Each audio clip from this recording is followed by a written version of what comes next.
Hello student, myself Abhilasha. You are watching my channel Shriram Science, and in this video I am going to tell you about respiration and its various types. But before moving its types, मैं सबसे first आपको respiration word का introduction दे देती हूँ. Now what is respiration?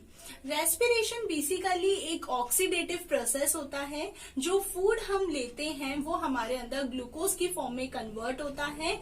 उस glucose का burn होना, उस प्रोसेस को बोला जाता है रेस्पिरेशन. क्योंकि उसमें ऑक्सीजन कंबाइन करती है ग्लूकोज के साथ में, इसलिए वो एक ऑक्सीडेटिव प्रोसेस है.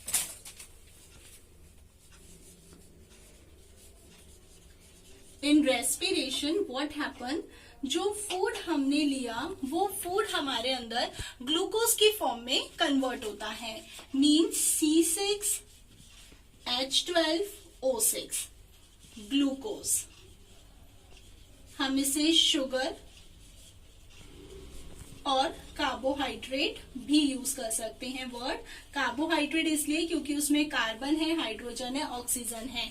तो जो फूड हमने हमारे अंदर बना वो इस फॉर्म में बना, ग्लूकोज की फॉर्म में, C6H12O6. हमने जो इनहेल करा वो ऑक्सीजन थी. ऑक्सीजन जाकर इस फूड के साथ में कंबाइन होती है. क्योंकि ऑक्सीजन जाकर ग्लूकोज के साथ में कंबाइन होती है, इसलिए ये एक ऑक्सीडेटिव प्रोसेस है. जब ऑक्सीजन ने इस ग्लूकोज के साथ में कंबाइन करा तो वहां पर बनता है CO2 means carbon dioxide, water and energy. हम रिएक्शन को बैलेंस कर देते हैं. 6O2, 6CO2 and 6H2O. जो एनर्जी हमारे अंदर बनती है वो एनर्जी हमेशा ATP की फॉर्म में स्टोर होती है. Energy is always stored in the form of ATP. ATP की फॉर्म में हमारे अंदर हमेशा एनर्जी स्टोर रहती है. ATP means adenosine triphosphate.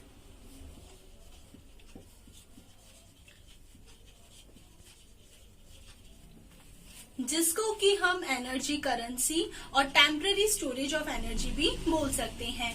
Because oxygen ने ग्लूकोज के साथ में कंबाइन करा है, इसलिए ये एक ऑक्सीडेटिव प्रोसेस है. ये एक ऑक्सीडेशन है जहां पर जो गैस हमने इनहेल करी वो ऑक्सीजन थी, उसने ग्लूकोज के साथ में कंबाइन करा और कंबाइन करके कार्बन डाइऑक्साइड रिलीज कर दी. हाँ, जो हम रिलीज करते हैं उसमें हम वाटर वेपर्स भी रिलीज करते हैं. एनर्जी हमारे अंदर बनती है जिसको कि हम अपनी बॉडी के वेरियस मेटाबॉलिक एक्टिविटीज में यूज करते हैं. जो एनर्जी हमारे अंदर बनी वो ATP के फॉर्म में बनी, एडिनोसिन ट्राइफॉस्फेट, जिसको एनर्जी करेंसी और टेम्पररी स्टोरेज ऑफ एनर्जी भी हम इसे बोल सकते हैं. अब मैं आपको वो प्रैक्टिकल इंट्रोड्यूस करूंगी जिससे हमें ये श्योर हो जाएगा कि हम जो रिलीज करते हैं वो कार्बन डाइऑक्साइड ही है और साथ में हम वाटर वेपर भी रिलीज करते हैं. अगर आप मिरर के सामने एक्सहेल करेंगे तो मिरर पर वाटर वेपर्स आ जाएंगे. उससे आपको पता चल गया कि जो आप एक्सहेल कर रहे हैं उसमें आप वाटर वेपर भी रिलीज कर रहे हैं. लेकिन क्या श्योरिटी है इस बात की कि हम जो रिलीज करते हैं वो CO2 ही है और कोई दूसरी गैस नहीं हो सकती? उसके लिए हमारे पास में एक प्रैक्टिकल है. हम एक टेस्ट ट्यूब लेंगे. उस टेस्ट ट्यूब में हमारे पास में एक कंपाउंड है, ऑलरेडी हमने फिल कर रखा है. वो है CaOH whole twice calcium hydroxide, जिसे लाइम वाटर और स्लेक्ड लाइम भी हम बोल सकते हैं.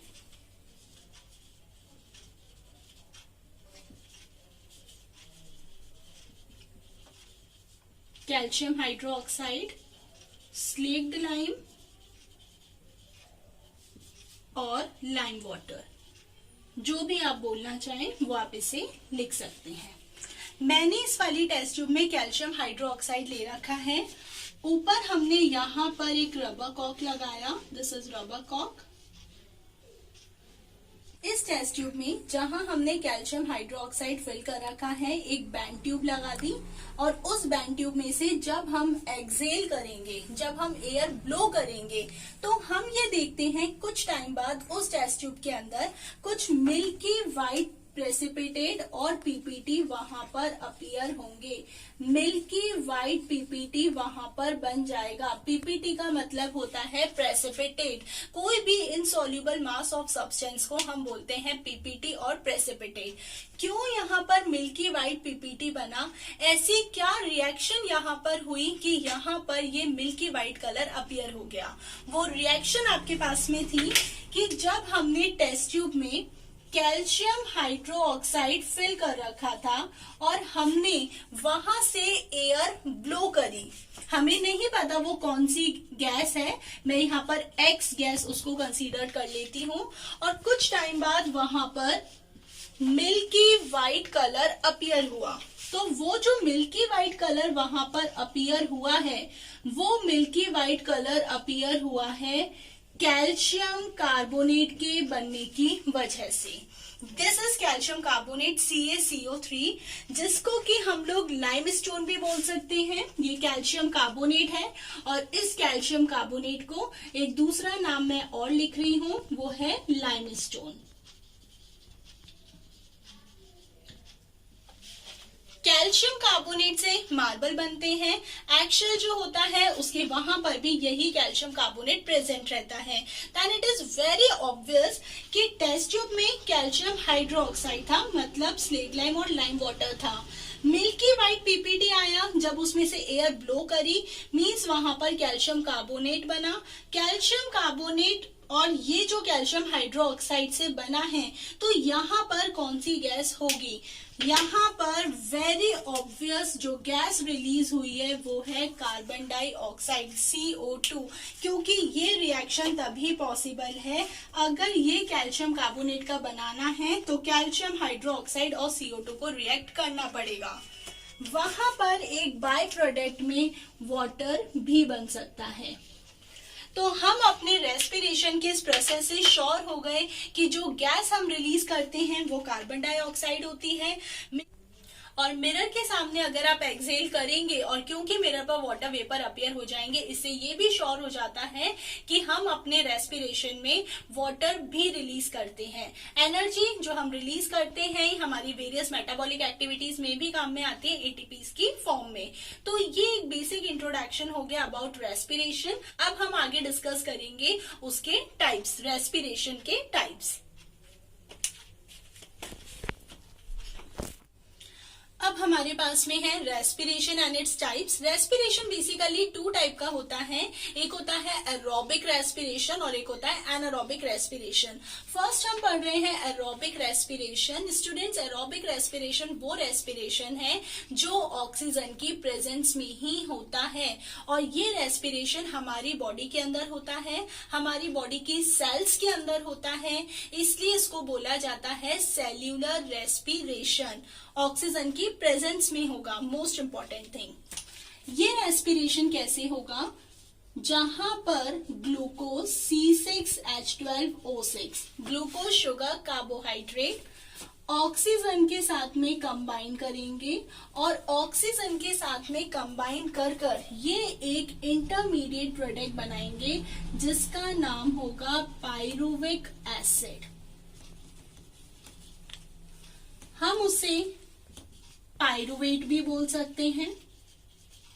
एरोबिक रेस्पिरेशन में ग्लूकोज ऑक्सीजन के साथ में कंबाइन होकर पायरुविक एसिड और पायरुवेट बनाता है और यही पायरुविक एसिड आगे जाके कन्वर्ट होता है कार्बन डाइऑक्साइड, वाटर और एनर्जी मींस एटीपी की फॉर्म में। ये आपके पास में है एरोबिक रेस्पिरेशन। लेकिन इस एरोबिक रेस्पिरेशन में जो ग्लूकोज है उसको हम लिखेंगे रेस्पिरेटरी सबस्ट्रेट। वो एक सबस्ट्रेट है यहाँ पर, जैसे केमिस्ट्री में आपके रिएक्टेंट है, हमारे बायोलॉजी में वो सबस्ट्रेट है। ये आपके पास में मेन रेस्पिरेटरी सबस्ट्रेट है। यहाँ इंटरमीडिएट प्रोडक्ट में आपके पास में बना पायरुविक एसिड। ये पायरुविक एसिड जो है ये आपके पास में एक इंटरमीडिएट प्रोडक्ट है।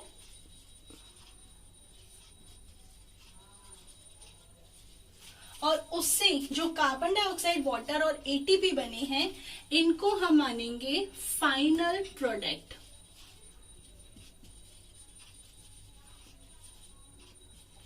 मीन्स ग्लूकोज ऑक्सीजन के साथ में कंबाइन होकर पायरुविक एसिड बनाएगा, वो चेंज होंगे CO2, वाटर और एटीपी में। जहां ग्लूकोज से पायरुविक एसिड बनेगा, जब ग्लूकोज ऑक्सीजन के साथ में कंबाइन होकर पायरुविक एसिड बनाएगा, सिर्फ इतने से प्रोसेस को, ये वाला जो प्रोसेस है, इस प्रोसेस को हम बोलेंगे ग्लाइकोलाइसिस। ये वाला जो प्रोसेस है, इस प्रोसेस का नाम है ग्लाइकोलाइसिस। और इस पायरुविक एसिड से जो CO2, वाटर और एटीपी का बनना है, इस प्रोसेस को हम बोलते हैं क्रेब्स साइकिल। क्योंकि आप इसे क्रेब्स साइकिल इसलिए बोलते हैं, ये सर हैंस क्रैब ने दी थी। इसे सिट्रिक एसिड साइकिल भी बोला जाता है, इसे TCA साइकिल भी कहते हैं। तो ग्लूकोज का पायरुविक एसिड में चेंज होना ग्लाइकोलाइसिस, और फिर इस पायरुविक एसिड का कार्बन डाइऑक्साइड, वाटर, एटीपी में चेंज होना, वो है क्रेब्स साइकिल। ग्लाइकोलाइसिस जो प्रोसेस है ये हमारी सेल के साइटोप्लाज्म के अंदर होता है। ग्लाइकोलाइसिस हमारे साइटोप्लाज्म में होता है। मैं लिख देती हूँ यहाँ पर, takes place in the cytoplasm of cell. जो पायरुविक एसिड का एटीपी में कन्वर्जन है, CO2, वाटर और एटीपी में, ये वाला जो प्रोसेस है जिसको हमने क्रेब्स साइकिल बोला, ये वाला प्रोसेस हमारे सेल के माइटोकॉन्ड्रिया में होता है। इसलिए हम माइटोकॉन्ड्रिया को power house of the cell भी कहते हैं। I am writing over here, takes place in mitochondria. ये आपके पास में है aerobic respiration. But the most important thing वो ये है, ग्लूकोज के 1 मॉलिक्यूल से पायरुविक एसिड के 2 मॉलिक्यूल बनते हैं, और उस पायरुविक एसिड के 2 मॉलिक्यूल से 38 एटीपीज हमारे अंदर फॉर्म होते हैं। लेकिन 38 एटीपीज में से क्योंकि 2 बॉडी यूटिलाइज कर लेती है, तो नेट गेन हमारे पास में रहता है 36 एटीपी का। तो ग्लूकोज का यहाँ पर 1 मॉलिक्यूल और उसके 1 मॉलिक्यूल से पायरुविक एसिड के 2 मॉलिक्यूल्स, और पायरुविक एसिड के 2 मॉलिक्यूल से 38 एटीपीज, लेकिन जिसमें से 2 बॉडी ने यूटिलाइज कर लिए। नेट गेन हमारे पास में रहा 36 एटीपी का। ये जो आपके पास में ग्लूकोज है, रेस्पिरेटरी सबस्ट्रेट C6H12O6, इसको हम 6 कार्बन कंपाउंड भी बोलते हैं, क्योंकि इसके 1 मॉलिक्यूल में 6 कार्बन है। पायरुविक एसिड को हम लोग 3 कार्बन कंपाउंड भी कहते हैं। हम पायरुविक एसिड को 3 कार्बन कंपाउंड क्यों कहते हैं? क्योंकि पायरुविक एसिड का formula CH3, C, double bond O, bond C, double bond O, bond OH। ये फॉर्मूला हमारे पास में होता है पायरुविक एसिड का, इसलिए इसको बोला जाता है 3 कार्बन कंपाउंड। ये हमारे पास में एंटायर एरोबिक रेस्पिरेशन है, और ये रेस्पिरेशन क्योंकि ह्यूमन की सेल्स के अंदर हुआ, बॉडी की इसमें हर सेल इन्वॉल्व होती है, इसलिए हम इसको बोल रहे हैं सेल्यूलर रेस्पिरेशन, जो सिर्फ और सिर्फ ऑक्सीजन की प्रेजेंस में ही होगा। और क्योंकि ऑक्सीजन की प्रेजेंस में होगा, ऑब्वियसली ये एक ऑक्सीडेटिव प्रोसेस है, ये एक ऑक्सीडेशन वाला प्रोसेस है। पास में है एनारोबिक रेस्पिरेशन। एनारोबिक रेस्पिरेशन में हम 2 केसेस डिस्कस करेंगे। फर्स्ट वो रेस्पिरेशन जो कि हमारे अंदर नहीं होता, एनारोबिक हमारे अंदर नहीं होता, ये यीस्ट के अंदर होता है। स्टूडेंट्स, जो यीस्ट होती है वो एक यूनिसेल्युलर फंगस है, और ये एक ऐसी फंगस है जिसको आप खाते भी हैं, एडिबल भी है। ये आपके ब्रेड बनाने के काम में आती है। कोई भी फ्लफी मटेरियल अगर आप बना रहे हैं, एडिबल प्रोडक्ट आप बना रहे हैं, आप डोसा बना रहे हैं, इडली बना रहे हैं, वहां पर ये यीस्ट ग्रो करती है। यीस्ट से ना सिर्फ ब्रेड बनती है, इससे जो अल्कोहल बनती है उसमें भी ये हेल्प करती है। उसी के अंदर होता है ये एनारोबिक रेस्पिरेशन। लेकिन कैसे होता है वो अब हम डिस्कस कर लेते हैं। एनारोबिक रेस्पिरेशन के अंदर आपके पास में C6H12O6 ग्लूकोज शुगर कार्बोहाइड्रेट। क्योंकि यहाँ पर ऑक्सीजन नहीं होगी, ये ऑक्सीजन मैं नहीं करूंगी कंबाइन, ये डायरेक्ट आपके पास में चेंज होगा पायरुविक एसिड के अंदर और पायरुवेट के अंदर।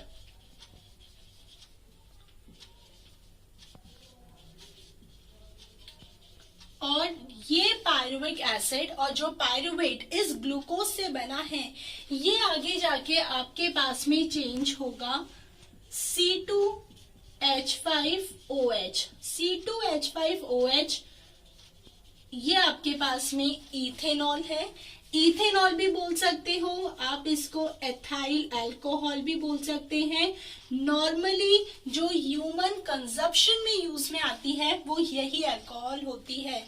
साथ में रिलीज होगा वहां पर CO2 और ATP energy. But the difference is that कि यहाँ पर ATP के 2 मॉलिक्यूल ही बनेंगे। ग्लूकोज के 1 मॉलिक्यूल से पायरुविक के 2 मॉलिक्यूल और पायरुविक के 2 मॉलिक्यूल से 2 ATPs आपके पास में वहां पर फॉर्म होंगे। जैसा हमने एरोबिक में देखा था कि वो पार्शियल प्रोसेस जो है वो माइटोकॉन्ड्रिया में हो रहा था और पार्शियल जो है वो आपके पास में साइटोप्लाज्म में हो रहा था। लेकिन एनारोबिक रेस्पिरेशन जो कि यीस्ट के अंदर हुआ है, ये पूरा का पूरा प्रोसेस यीस्ट के साइटोप्लाज्म में ही होता है। इसमें कोई पार्शियल प्रोसेस या पार्शियल ऑक्सीडेशन नहीं होता। ये वाला जो प्रोसेस है जहां पर इस ग्लूकोज से अल्कोहल का फॉर्मेशन हुआ है, हम इतने वाले प्रोसेस को जहां पर ग्लूकोज से अल्कोहल बनती है, हम इस प्रोसेस को बोलते हैं फर्मेंटेशन। और ये जो फर्मेंटेशन होता है जहां ग्लूकोज से अल्कोहल का कन्वर्जन होता है, ये फर्मेंटेशन होता है ब्यूरिंग इंडस्ट्रीज में। इंडस्ट्रीज वो इंडस्ट्रीज होती हैं जहां पर अल्कोहल बनता है। जिन वेसल्स के अंदर ये अल्कोहल बनता है उसको हम बोलते हैं फर्मेंटर। अब बेसिकली बात ये आती है कि क्यों जो यीस्ट होती है किसी मटेरियल जो फ्लफी मटेरियल होता है वहां पर ग्रो करती है। जब भी हम इडली या डोसा कोई भी फ्लफी ऐसा मटेरियल बनाते हैं तो हम उसका बैटर सुबह बना के या कुछ देर पहले ही तैयार करके रख देते हैं। The only reason is that कि अगर हम कुछ टाइम उसको ऐसे ही अनडिस्टर्ब मैनर में उसे छोड़ देंगे तो यीस्ट जो कि एक यूनिसेल्युलर फंगस है वो आके उस बैटर में ग्रो करेगी और उसके वहां पर ग्रो करने की वजह से CO2 बनेगा और CO2 के बनने की वजह से जो भी एडिबल प्रोडक्ट आपने बनाया है वो एडिबल प्रोडक्ट आपका बनेगा फ्लफी। लेकिन अगर हम उसी बैटर को कुछ दिन ऐसे ही रहने दें तो उसमें से एक बहुत ही फाउल ऑर्डर आना स्टार्ट हो जाएगा, बिकॉज कहीं ना कहीं उसके अंदर अल्कोहल का फॉर्मेशन जो है वो स्टार्ट हो जाता है। ये एंटायर प्रोसेस एनारोबिक रेस्पिरेशन जो कि सिर्फ और सिर्फ यीस्ट के साइटोप्लाज्म में ही हुआ है, इसमें कोई पार्शियल कंजप्शन नहीं रहता है। This is all about anaerobic respiration है। अब हम डिस्कस करेंगे वो एनारोबिक रेस्पिरेशन जो कि ह्यूमन की मसल सेल्स के अंदर में भी होता है। कैसे होता है, किस तरीके का होता है, दैट वी विल डिस्कस।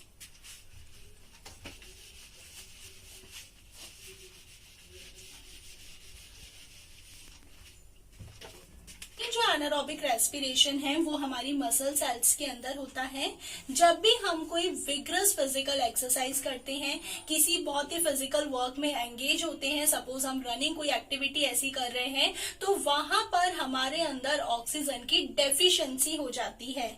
क्योंकि वहां पर ऑक्सीजन की डेफिशिएंसी हो जाती है तो ये ग्लूकोज कन्वर्ट होता है पायरुविक एसिड के अंदर और ये पायरुविक एसिड चेंज होते हैं लैक्टिक एसिड के अंदर, साथ में बनता है ATP। इसी लैक्टिक एसिड के मसल सेल्स में फॉर्मिंग होने की वजह से, इसके फॉर्मेशन होने की वजह से मसल सेल्स के अंदर क्रैम्प्स आ जाते हैं और वो जो क्रैम्प्स आते हैं वो बहुत पेनफुल होते हैं। वो क्रैम्प्स को रिलीज करने के लिए फिर हम हॉट वाटर बैग जो है वो उन क्रैम्प्स पर अप्लाई करते हैं। तो ये जो लैक्टिक एसिड है जो कर्ड में भी होता है, अगर ये मसल सेल्स में डिपॉजिट हो जाता है तो इसकी वजह से वहां पर क्रैम्पिंग होगी। यहाँ पर glucose 6 carbon compound because C6, pyruvic acid 3 carbon compound, जैसा कि हमने अपने प्रीवियस अभी फॉर्मूला देखा था वहां पर 3 कार्बन कंपाउंड था। लैक्टिक एसिड भी 3 कार्बन कंपाउंड ही होता है। लैक्टिक एसिड का formula CH3 C bond OH bond C double bond O bond OH। क्योंकि यहाँ पर 3 कार्बन कंपाउंड है इसलिए लैक्टिक एसिड का जो फॉर्मूला है वो भी यही 3 कार्बन कंपाउंड ही होता है। ये हमारे पास में दोनों एनारोबिक रेस्पिरेशन हुए जो एक ईस्ट में होता है और एक मसल सेल्स के अंदर होता है। रेस्पिरेशन का अब मैं आपको एक समराइज कर देती हूँ। रेस्पिरेशन में हमारे पास में सबसे फर्स्ट ग्लूकोज, चाहे वो एरोबिक रेस्पिरेशन हो या एनारोबिक रेस्पिरेशन हो, ग्लूकोज चेंज हुआ था पायरुविक एसिड में।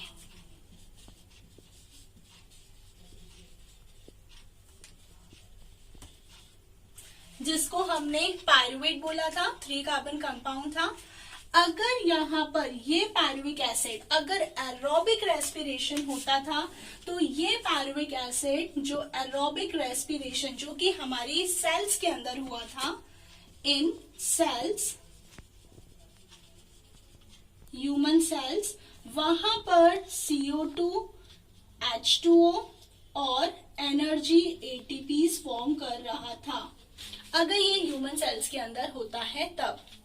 लेकिन अगर यही आपके पास में यीस्ट के अंदर हो जाता है, यूनिसेल्यूलर फंगस में, वहां पर C2H5OH एथेनॉल बन जाती है, साथ में वहां पर CO2 और ATPs मींस एनर्जी भी फॉर्मेशन होता है।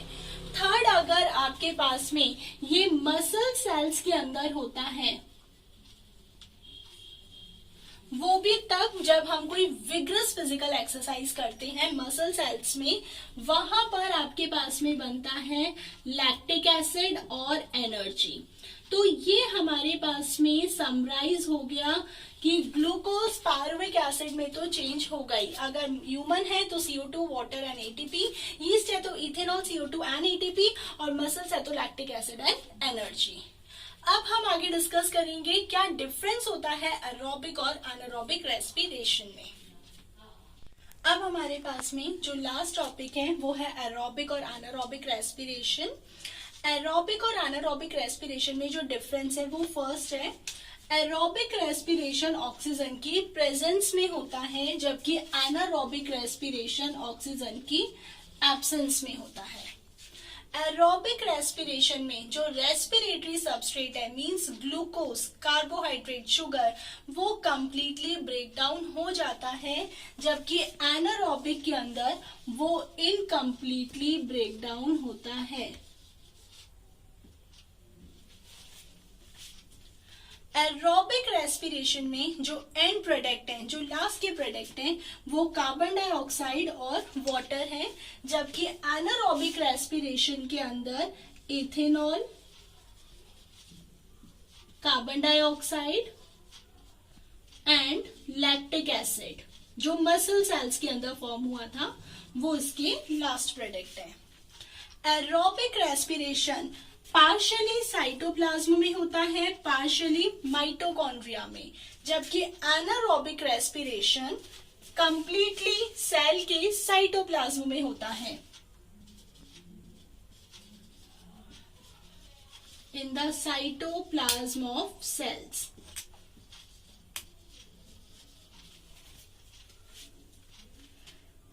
देन नेक्स्ट, यहाँ पर एरोबिक रेस्पिरेशन में फूड का कंप्लीट ऑक्सीडेशन होता है बिकॉज यहाँ पर ऑक्सीजन मिल रही थी। यहाँ पर आपके पास में इनकम्प्लीट ऑक्सीडेशन होता है फूड का, इनकम्प्लीट ऑक्सीडेशन। यहाँ पर एरोबिक रेस्पिरेशन में 38 ATPs फॉर्म होते हैं फ्रॉम 1 मॉलिक्यूल ऑफ ग्लूकोज, जबकि आपके पास एनारोबिक में 2 ATPs फॉर्म होते हैं फ्रॉम 1 मॉलिक्यूल ऑफ ग्लूकोज। ये आपके पास में बेसिक डिफरेंसेस हो गए एरोबिक और anaerobic respiration. In my previous video, I have already explained human respiratory system. Now in this video, I have explained the respiration and its types. So, okay student, then I'll join you in my next video. Thank you so much.